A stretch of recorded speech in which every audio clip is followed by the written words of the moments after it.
सुप्रभात विद्यार्थियों। जैसा कि इस वीडियो से पहले हमने रस की परिभाषा, रस के स्थायी भाव, संचारी भाव, अनुभाव, विभाव और रस कितने प्रकार के होते हैं और उनके स्थायी भाव कौन कौन से होते हैं उसका हमने अच्छे से अध्ययन किया था। आइए हम इनके विस्तृत अध्ययन करते हैं। तो आपके 9 रस यहाँ पर मुख्यतः बताए गए थे। पहला है श्रृंगार रस, दूसरा था हास्य रस, तीसरा है करुण रस, रौद्र रस, वीर रस, भयानक रस, विभत्स रस, अद्भुत रस, शांत रस और वात्सल्य और आपका भक्ति रस भी। पहले रस का अध्ययन करते हैं। श्रृंगार रस। श्रृंगार रस का स्थायी भाव प्रेम यानी रति भी कहा जाता है। यह रस प्रेम भावनाओं द्वारा उत्पन्न होता है। यह रस 2 प्रकार का होता है। पहला है संयोग रस और दूसरा है वियोग रस, और इसको रसों का राजा भी कहा जाता है, श्रृंगार रस को। हाँ, तो यहाँ पर एक उदाहरण दिया गया है। एक जंगल है तेरी आँखों में, मैं जहाँ रहा भूल जाता हूँ। तू किसी रेल सी गुजरती है, मैं किसी पुल सा थरथराता हूँ।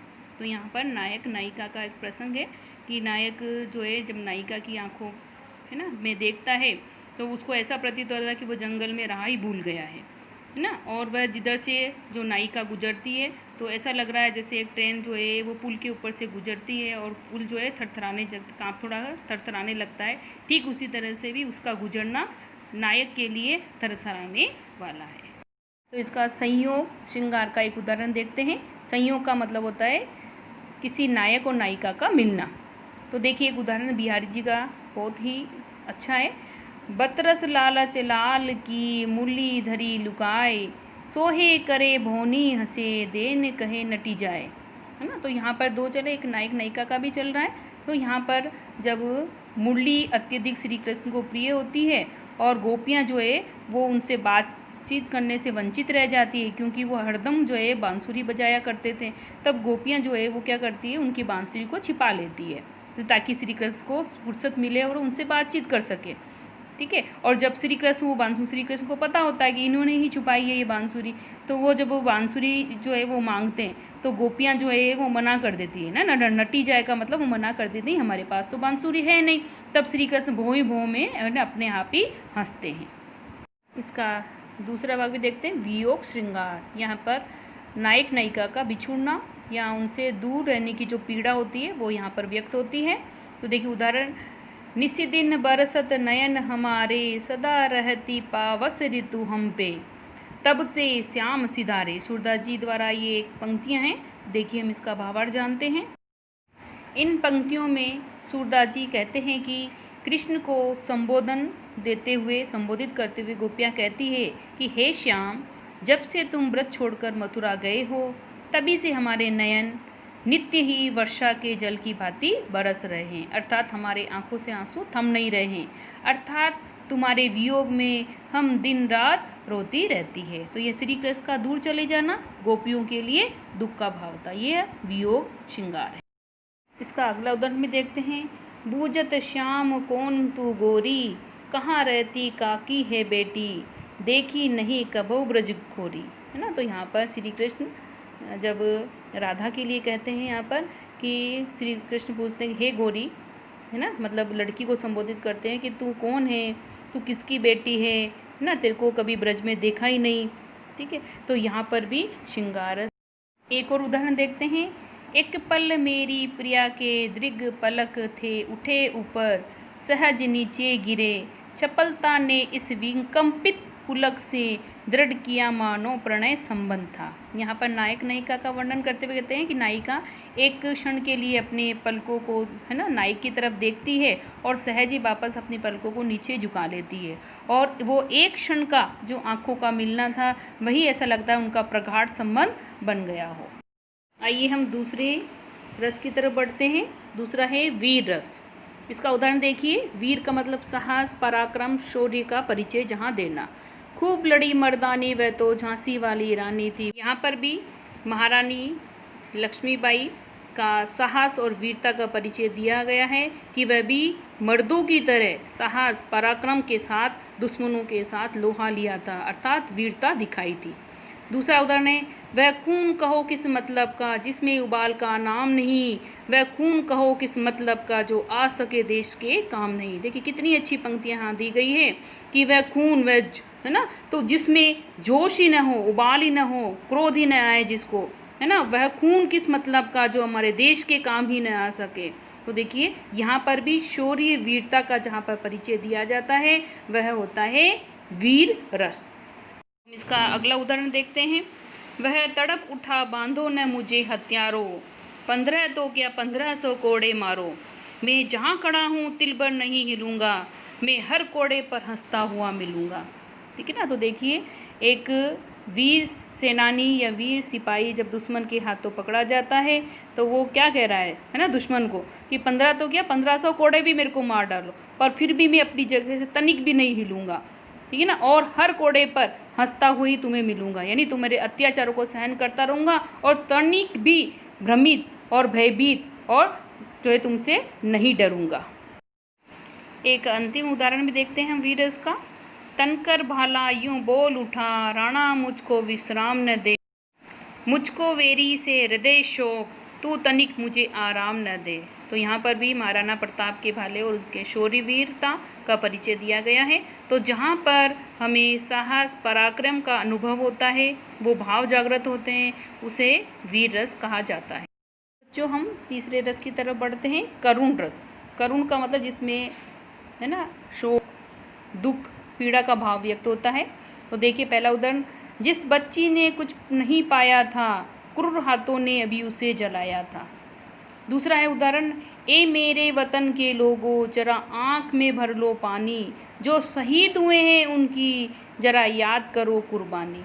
है ना। तो देखिए इन दोनों उदाहरणों को पढ़कर यहाँ पर देखिए पहले उदाहरण में दिया गया कि एक बच्ची, ठीक है ना, यहाँ पर नाना साहब की पुत्री के लिए भी एक पाठ्य पुस्तक में आपके दिया हुआ है। नाना साहब की पुत्री मैना को भस्म कर दिया गया, जो कि आपने 9th क्लास में पढ़ा होगा। तो किस तरह से अंग्रेजों ने उस निरीह निरपराध बच्ची को, है ना, जिंदा ही जला दिया था। तो यहाँ पर क्या गया, जिस बच्ची ने अभी कुछ पाया नहीं, यानी अपनी ज़िंदगी में कुछ देखा नहीं, क्योंकि अभी तो वो बड़ी अबोध थी, है ना, क्रूर हाथों ने, जो निर्दयी हाथ है, उन्होंने उसको जीवित ही जला दिया। तो हमें क्या दुख का एहसास हो रहा है ना। तो दूसरे में भी जो हमारे देश के प्रति समर्पित हुए, जिन्होंने हमारे देश के प्रति कुर्बानी दी, तो यहाँ पर हम देशवासियों को इन गीतों के द्वारा जागृत किया गया है कि उनकी कुर्बानियाँ सदैव हमारी, है ना, हमें याद रखनी चाहिए। और उन्हें याद करते हुए हमें ज़रूर उनको श्रद्धांजलि अर्पित करते हुए हमारी आंखों में जब हम देखते हैं, हम सुनते हैं कि किस तरह से हमारे देशभक्तों ने हमारे देश की रक्षा की, अपना सर्वस्व न्यौछावर कर दिया, तो निसंदेह हमें दुख पीड़ा तो होती है ना। और हमारी आंखों में भी जब हम ऐसे वाक्यांश पढ़ते हैं, सुनते हैं, तो हमारी आंखों में जो है आंसू भी भर आते हैं। तो ये करुण रस का उदाहरण है। जो एक और उदाहरण से जानते हैं, अपनी तुतली भाषा में वह सिसक कर बोली, जलती थी भूख तृषा की उसके अंतर में होली, हाँ सही न जाती मुझसे अब आज भूख की ज्वाला, कल से ही प्यास लगी है हो रहा हृदय मतवाला।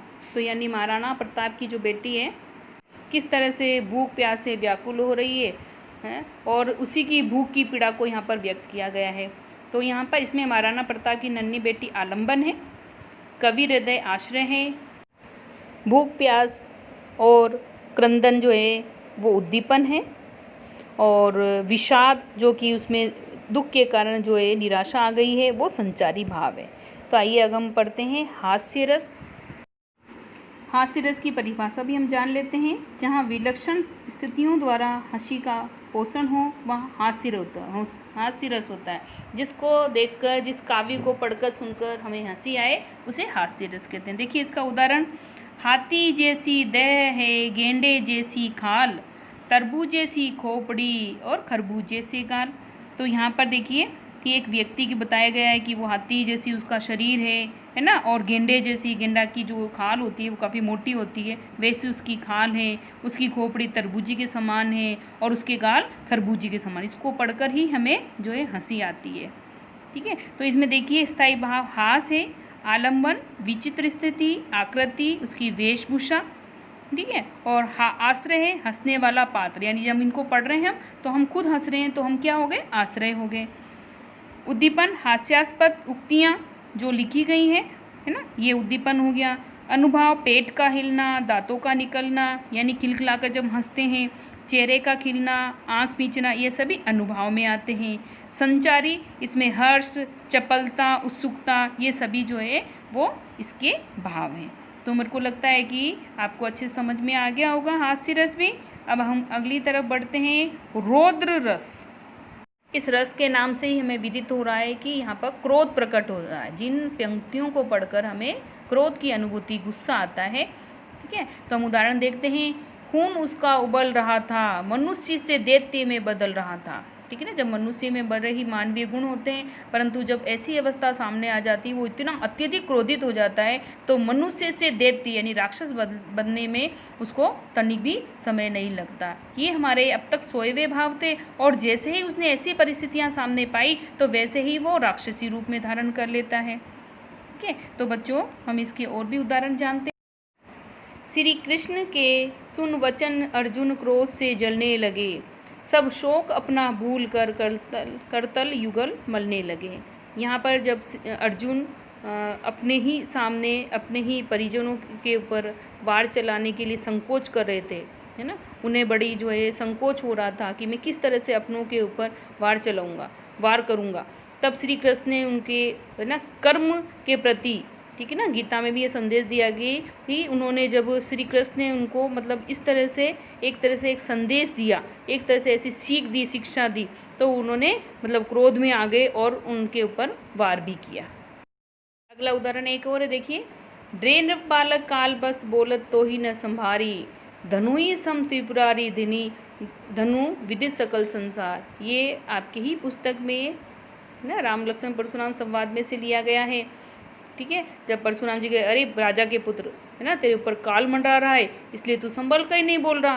क्या ये सामान्य धनुष है ना, ये तो पूरा संसार जानता है, सामान्य धनुष नहीं है, ये तो विश्व विख्यात शिव जी का धनुष है। तब परशुराम जी क्रोधित अवस्था में लक्ष्मण जी को संबोधित करते हैं। तो यहाँ पर जब गुस्सा आता है, क्रोध आता है, तो ये कौन सा रस हो गया? रौद्र रस। तो उम्मीद करती हूँ बच्चों, ये हमने 5 रस समझाए, अच्छे से समझ में आ गए होंगे। इस वीडियो के अगली वीडियो में हम आपके शेष रसों का अध्ययन करेंगे अच्छी तरह से। धन्यवाद।